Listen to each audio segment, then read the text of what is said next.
नमस्कार साथियों, मैं हूं आपकी अपनी प्राची अधिकारी।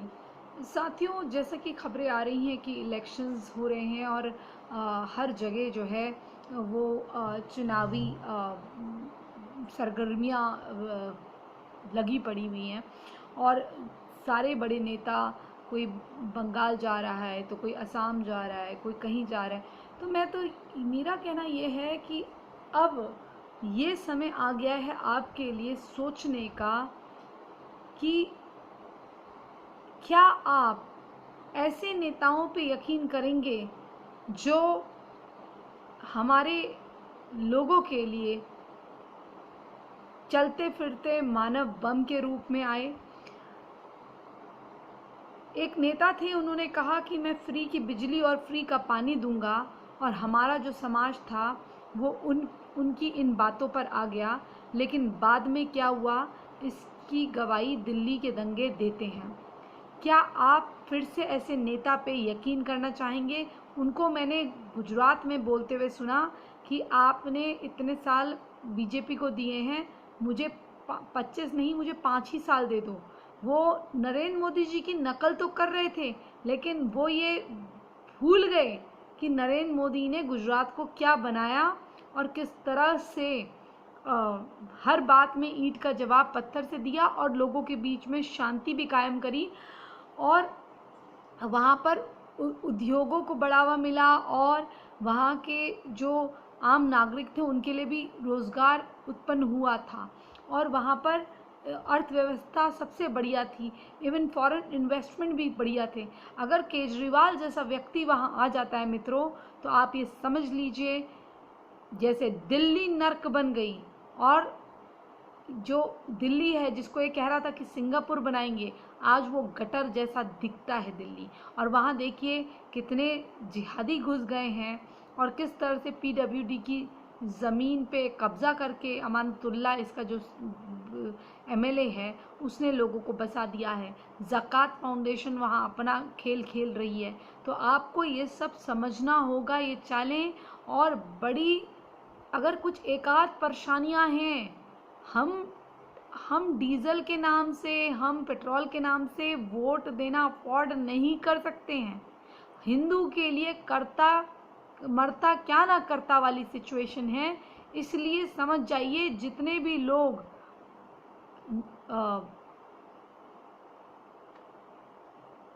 उस वाले समुदाय से नहीं हैं, शांति प्रिय, नॉन शांति प्रिय समुदाय से जितने भी लोग हैं, वो समझ जाइए कि आप लोगों के लिए खतरे की घंटी है। अगर नॉन शांति प्रिय समुदाय ये नहीं समझते हैं कि उनका भला कहाँ है, तो आप फिर कभी कुछ नहीं समझ पाएंगे। आप जानते हैं कि पाकिस्तान में चाहे वो क्रिश्चियंस हो या हिंदू हो, सिख हो, क्या होता है उनके साथ। पारसियों के लिए तो खैर जगह ही नहीं है। क्या हुआ है उनके साथ, वो कहाँ उड़ गए, हवा निकल गई, आसमान खा गया, कहाँ निकल गए। तो इसलिए आपका भी वही हाल होगा। जैसे अचानक से 25,000 की भीड़ आई, 10,000 की भीड़ आई, तो ये भीड़ फिर आपको गुजरात में भी मिलेगी। ऐसी भीड़ फिर आपको बंगाल में तो ऑलरेडी है। वहाँ के मुझे खबरें आती हैं, मेरे काफ़ी जर्नलिस्ट दोस्त हैं, वो बताते हैं कि भाई यहाँ के जंगलों में ये लोग बस गए हैं, और इनको निकालने के बजाय इनको बसा के और कुछ कुछ लोगों के गुट बना के, ग्रुप बना के। और वहाँ की तो एक बार मैंने रिपोर्ट भी तैयार करी थी, उसे मुझसे कहा गया कि ये तो कॉमनल है। मैंने फिर पूछा फेसबुक से, क्या कॉमनल है इसमें तो मैंने अपने समुदाय को जगाया है, आपसे तो कुछ कहा ही नहीं। फिर उन्होंने लिख के दिया, सॉरी हमसे मिस्टेक हो गई। उन्होंने फिर वो वापस कर दिया, क्योंकि उसमें कुछ भी कॉमनल नहीं था। मैं तो अपने लोगों को बता रही हूँ कि भाई तुम्हारे लिए क्या अच्छा है, भाई आपका तो पूरी दुनिया जानती है। अब भाई आईसिस वाले कौन हैं, उसके लिए आप क्या कहेंगे? हिंदू तो जा नहीं रहे वहाँ आईसिस में। बोको हराम कौन है? तो ये जो बातें हैं, ये कॉमनल नहीं है, ये फैक्ट है, समझे। अल जिहाद या ये सब बातें कौन करता है? हमारे वहाँ तो नहीं करते हैं। जो करते हैं, अगर वो सच्चे एम नहीं है या नॉन एम तो है ही नहीं, लेकिन सच्चे एम नहीं है, तो हम क्या करें? वो सच्चे हो झूठे हैं तो वो एम ही ना। तो भाई जो ये एम है, इन लोगों ने बहुत हालत ख़राब करी हुई है दुनिया की, पूरे संसार को नर्क बनाया हुआ है। इसलिए आप सुधर जाइए। जो भी नेता का ये बैकग्राउंड रहा है वो इस तरह का अपीसमेंट करता है। अरे देखिए, काम के एवज में किसी ने अच्छा काम करा है और उसे तब पद और मान मिला है, फिर वो किसी भी समुदाय का हो, तब तो ठीक है।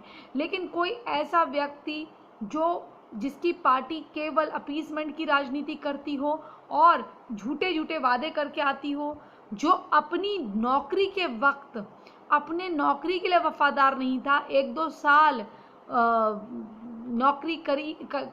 नौकरी ढंग से नहीं करी और विदेश चला गया स्टूडेंट वीज़ा में, और वापस आया तो वहाँ कम्युनिस्ट वगैरह से गठजोड़ करके आया, अरेबिया से गठजोड़ करके आया, यहाँ पर परिवर्तन नाम का एनजीओ खोल के बैठ गया और इसने क्या क्या कार्य करे ये आपको पता है। इसके टाइम पे जितने धर्मांतरण हुए हैं, ईसाई वाले भी, लोगों के हाथ में स्टैंप जैसी लगा दी गई गरीब बस्तियों में जाकर। और आप जानते हैं ये इस तरह की हरकतें करने वाले जो लोग हैं, और फिर उन्होंने जिहादियों को बसाया। तो आप ये समझ लीजिए, ये आप हिंदुओं को वोट बैंक की तरह यूज़ करता है ये आम आदमी का आदमी, और उसके बाद आपको ही हलाल करवाता है और वहाँ पर रिप्लेसमेंट करवाता है जिहादियों का, ताकि इसका वोट बैंक मजबूत हो जाए। और जिन हिंदुओं ने भूल के इसको वोट दिया, बाद में वो जिंदा ही ना रहें जब तक उनको होश आए। तो ऐसे लोगों से बड़ा सावधान रहिए। और ममता को जो लोग चाह रहे हैं बंगाल में, कुछ लोग अभी भी चाह रहे हैं कि बंगाल में आए, तो उनका तो देखिए सत्यानाश हो चुका है। क्योंकि बंगाल में जो एजुकेशन सिस्टम था वो हमेशा से शुरुआत से ही अंग्रेज़ों के प्रभाव से रहा। उनको गुलामी की आदत थी वहाँ पर। जब वो बंगाल में जब भूखमरी से लोग मर रहे थे, और वहाँ पर जो वहाँ के जो लॉर्ड बनते थे, क्या जैसे जो वहाँ के जर्नल वगैरह बनते थे, मैं अभी एग्जैक्टली वो टर्म भूल रही हूँ, वाइसराय या कुछ उनको बोलते हैं, तो वो लोग बोलते थे, इनको देखकर उनकी जो चर्चिल थे, कौन थे, उनको वो बोलते थे कि उन्होंने सारा अनाज वगैरह जो था अपने लंदन में, इतनी भुखमरी होने के बाद भी यहाँ पर उन्होंने सारा अनाज जो था वहाँ लंदन वगैरह में, यूरोप में, सब जगह भेज दिया था, ताकि उन लोगों को कोई प्रॉब्लम ना आए। उनके पास इतना अनाज था कि 2-4 साल उनका चल सकता था। लेकिन उन्होंने भारत को कंगाल कर दिया और लोग जो थे सड़कों पे मर रहे थे। तो उन्होंने अपना एजुकेशन सिस्टम ऐसा डाल दिया था वहाँ पर कि अभी भी वो इम्पैक्ट है कि गुलामी के बावजूद भी लोग अपना सही इतिहास न समझने के कारण आज भी उसी तरीके का सेकुलरिज्म अपनाते हैं, एंड में मार खाते हैं, लेकिन फिर भी कहते हैं कुछ अच्छे हैं कुछ बुरे हैं। उनको समझ में ही नहीं आता कि उनके साथ हुआ क्या है। तो दोस्तों, मैं ये कहना चाह रही हूँ, जैसा भी हो, अच्छा हो बुरा हो, अपना हित करने वाला आदमी अपना ही होता है। तो नरेंद्र मोदी की सरकार को चुनिए। जब तक कोई सनातनी का विकल्प नहीं आता, कोई दूसरा विकल्प नहीं आता, नरेंद्र मोदी की सरकार को चुनिए, ये अच्छा काम करेगी। और रही बात बाहरी बेनाम घर का आदमी, अरे बंगाल क्या कहीं बॉर्डर के बाहर है? ये बातें, अरे नरेंद्र मोदी कहाँ के थे? गुजरात के थे, लेकिन हैं तो भारत के ही ना। ऐसे तो मैं भी उत्तराखंड की हूँ, लेकिन मैंने दक्षिण को अपना घर बनाया। तो इसका मतलब ये नहीं है कि मैं दिल्ली में प्रॉपर्टी नहीं खरीद सकती, या मैं पंजाब में प्रॉपर्टी नहीं खरीद सकती, या मैं पंजाब में नहीं बस सकती, या मैं दिल्ली में नहीं रह सकती, या फिर मैं कहीं और नहीं जा सकती, पौंडीचेरी नहीं जा सकती। आप समझ लीजिए आपका हित कहाँ है, अपना हित समझिए, भारत का हित जानते हुए समझिए। और दोस्तों, मैं हर बार ये कहती हूँ कि अगर कोई आगजनी की घटनाएं बढ़ जा रही हैं, तो आप समझ लीजिए कि इसके पीछे कोई फिसाद यानी कि जिहादी साजिश है। तो इन चीज़ों से आप सावधान रहिए। पहले जैसे होता था ना, रेलवे स्टेशन, रेलवे ट्रैक गड़बड़ी हो रही है, रेल का एक्सीडेंट हो रहा है, फिर हर जगह होता था, तो आप ये समझते थे ना कि इसके पीछे कुछ ना कुछ मंसूबा होता था। तो गवर्नमेंट को समझ में आ गया, कहीं नट बोल्ट डीले, कहीं कुछ। आपको वंदे मातरम ट्रेन का हाल याद होगा। वंदे मातरम ट्रेन जब जिहादियों की बस्ती से होते हुए जाती थी, तो वो लोग वंदे मातरम ट्रेन पे पत्थर मारते थे। आप ये सोचिए, इस देश को अनाथ आश्रम समझने वाले लोग इतने कॉन्फिडेंस से पत्थर कैसे मारते थे। फिर उनका इलाज होना शुरू हुआ, तब जाके ये थमा। अभी ये देखिए, ये तो अच्छा हुआ कि नरेंद्र मोदी की सरकार आई तो ही इनका नंगा नाच खुल के आया, वरना ये ऐसे ही छुपे रहते और हम इनको पहचानने में देर कर देते और इनकी असलियत सामने नहीं आती। दोस्तों, बहुत ज़रूरी है इस देश में जनसंख्या नियंत्रण कानून आना, क्योंकि ये भारत अब और चीज़ें नहीं ले सकता, और ये तब तक मुमकिन नहीं है जब तक आप अपनी सही सरकार को चुन के भेजते। किसको चुनेंगे आप? राहुल गांधी के नेतृत्व वाली सरकार। और ये किसको चुनेंगे आप? आम आदमी कि केजरीवाल जो अपनी नौकरी नहीं कर पाया ढंग से, जो कहता है मैं आम आदमी हूँ, जिसकी बीवी 5 लाख रुपया महीना कमाने वाली थी, उसके बाद उसने क्या हाल दिल्ली का करा है, कूड़े का करकट का घर बन गई है दिल्ली। और उसके बाद आप किस पे यकीन करेंगे? एक ऐसा व्यक्ति जो अपनी मेहनत से आगे आया, उसके आगे न कोई न पीछे कोई, उसने संसार को त्याग दिया और कभी कभार अपनी माँ से मिलने जाते हैं क्योंकि उनका कर्ज है उन पे, वो उनकी दूसरी लाइफ की माँ है, मतलब संन्यास से पूर्व की माँ है, तो उनसे वो मिलने जाते हैं, लेकिन वास्तविक तौर पे उन्होंने पूरे भारत को अपना घर मान लिया है। तो नरेंद्र मोदी आपके लिए बाहरी नहीं, वो आपके अपने हैं, संत आदमी हैं। दूसरी चीज़, नरेंद्र मोदी से अच्छा भारत का और कोई नहीं चाह सकता, क्योंकि ना उनके भतीजे ऐसे अरबपति हैं जैसे ममता बनर्जी के हैं, ना कोई ईश्वर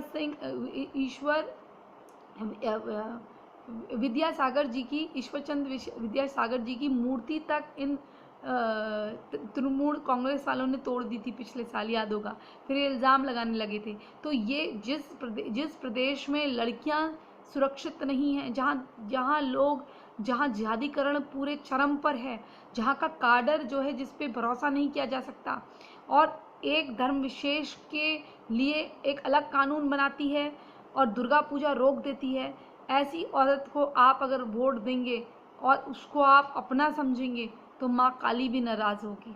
और एक ऐसा व्यक्ति जो मौका परस्त राजनीति करता है, अरविंद केजरीवाल, ऐसे को वोट देंगे तो आपसे माँ काली नाराज़ होंगी। और ऐसे को वोट करेंगे जो दिमाग से पैदल है, जो हिंदुओं के मंदिरों में जाने के बाद, बाहर से जनेब पहनने के बाद घर में जाकर अपने ऑल्टर, अपने छोटे ईसाई चर्च पे, यानी कि जो घर पे होता है उसको ऑल्टर कहते हैं, उस पे जाके वो माफ़ी मांगता है। ऐसे व्यक्ति को अगर आप ऐसे व्यक्ति की पार्टी को वोट करेंगे तो भाई सर्वनाश तो निश्चित है उस प्रदेश का और लोगों का। और ऐसे विनाश काले विपरीत बुद्धि मत बनिएगा कि आप अभी भी ममता बनर्जी की बैठ के तारीफ़ करें, क्योंकि उस औरत के पास आपको देने के लिए कुछ नहीं है। उसका सारी चीज़ उसके भतीजा बांजे खाएं, और वो उनसे सवाल जब हो रहे हो, इन्वेस्टिगेशन एजेंसी कर रही हो, तो उनके घर पहुंच जाती है। सोच लीजिए, ये अपने लोगों से पूछताछ तक नहीं होने देती। जबकि नरेंद्र मोदी से जब पूछताछ हुई थी तो 2-2 घंटे 3-3 घंटे वो मुख्यमंत्री होने के बावजूद भी बैठते थे और जवाब देते थे, क्योंकि वो कानून का अनुसरण करते थे और ये लोग उन पर केवल आरोप लगाते थे। तो आपसे मैं अनुरोध करती हूँ कि आप ये जान लीजिए कि नरेंद्र मोदी की भारतीय जनता पार्टी ये कह चुकी है कि जो प्रदेश है, प्रदेश में देखिए मुख्यमंत्री तो प्रदेश का ही होगा, वो किसी नॉन बंगाली को तो मुख्यमंत्री बनाएंगे नहीं। और पहली बात, अगर बनता भी तो वो भारत का हिस्सा होता, लेकिन कोई बात नहीं, फिर भी उन्होंने ये कहा है कि बंगाल में बंगाली ही बनेगा। बंगाल का मतलब जो बंगाल में रहने वाला है वो व्यक्ति ही बनेगा जो बंगाल को समझता है। तो पहली बात तो हमें क्षेत्रवाद में पढ़ना नहीं चाहिए, लेकिन फिर भी उन्होंने तसल्ली के लिए कह दिया है कि जो भी है वो बंगाल का व्यक्ति ही बनेगा, नेतृत्व करेगा। तो इसलिए दोस्तों निश्चिंत हो जाइए, नरेंद्र मोदी की सरकार कोई भी अन्याय नहीं करेगी। चीज़ों को बंगाल जैसे वाइल्ड राज, जहाँ पर आज जंगल राज हो चुका है, वहाँ पर थोड़ा संभालने में परिस्थितियों को समय लगेगा। लेकिन जैसे 70-70 साल आपने करप्ट गवर्नमेंट्स को दे दिए जो देश का कभी भला नहीं चाह पाई, तो क्या आप कुछ साल नरेंद्र मोदी को नहीं देंगे? उनके नेतृत्व में वहाँ पर जो भी मुख्यमंत्री बने वो सेंटर से डायरेक्ट जुड़ा होगा, और नरेंद्र मोदी से अच्छा देश का कोई चाह नहीं सकता। वो सुनिश्चित करेंगे कि कोई बेईमानी ना हो कोई धांधली ना हो और सब कुछ अच्छा चलता रहे। हम सब के लिए अपने देश को बचाना ये बहुत ज़रूरी है और प्रदेशवाद को छोड़कर हमें ये सोचना होगा कि हमारे भारत का भला किस में है, और हमारा भारत का भला राइट नाउ विद बीजेपी है। हमारे भारत का भला इस समय बीजेपी से अच्छा कोई नहीं कर सकता है। इसलिए मैं आप सबसे निवेदन करूंगी कि राष्ट्रवादी पार्टी बीजेपी को वोट देकर भारी मतों से विजय कराइए, और जो भी होगा प्रदेश के लिए, जिस जिस प्रदेश में बीजेपी कार्य करेगी उस प्रदेश में कानून व्यवस्था का राज होगा, और जो कानून तोड़ेगा वो सीधे फांसी के तख्त में या देखते ही गोले मार देने का उसको दंड मिलेगा। यानी कि जो लोग ऐसा उपद्रव करेंगे जिससे राष्ट्र की संपत्ति को नुकसान होता होगा, तो उनके लिए सीधे गोली मार देने का कानून भी बीजेपी ला सकती है, अगर आप उसे एक मौका दें। क्योंकि अभी क्या है, विरोधी इतना विरोध करते हैं, वो सही बात में तो विरोध करते ही हैं, वो गलत बात तो बीजेपी नहीं करती है, लेकिन जो देश के हितों की बात होती है उस पे भी विरोध करते हैं, और जो राष्ट्र हित की बात होती है या दूसरे शत्रु देश के सामने खड़ा होना होता है तो शत्रु देश के साथ मिलके भी विरोध करते हैं। तो आप ये समझ सकते हैं कि इस देश में मोदी का विरोध करते करते देश का विरोध भी चालू हो गया है। इसलिए इस मानसिकता को हमको समझना होगा और भारी मतों से भारतीय जनता पार्टी को वोट देकर जिस जिस प्रदेश में चुनाव है वहाँ पर विजय कराना होगा। क्योंकि इस विधानसभा इलेक्शंस में, इस असेंबली इलेक्शंस में हमें अपने लोगों का साथ देना ही देना होगा। इसी संदेश के साथ मैं प्राची अधिकारी अब आप सबसे विदा लेती हूँ और ये मांग करती हूँ कि आप लोग हर जगह भारतीय जनता पार्टी को विजय दिलाएंगे, और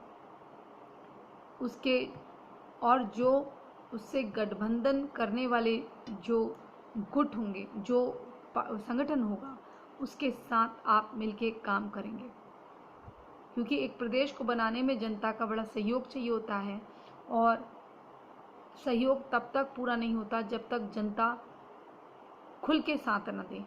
जिस जगह पे आप वोट देने में आपको डर लगे, जहाँ वोट देने में भी धमकाया जाए, तो वहाँ समझ लीजिए क्या हाल होगा। इसलिए आपको कोई धमकी कुछ भी रोक ना पाए, आप नरेंद्र मोदी की पार्टी बीजेपी को वोट देकर आएँ। यही मैं ईश्वर से प्रार्थना करती हूँ, यही मैं माँ काली से प्रार्थना करती हूँ। जय जय हिंद, जय जय भारत, वंदे मातरम, जय जय श्री राम, हर हर महादेव।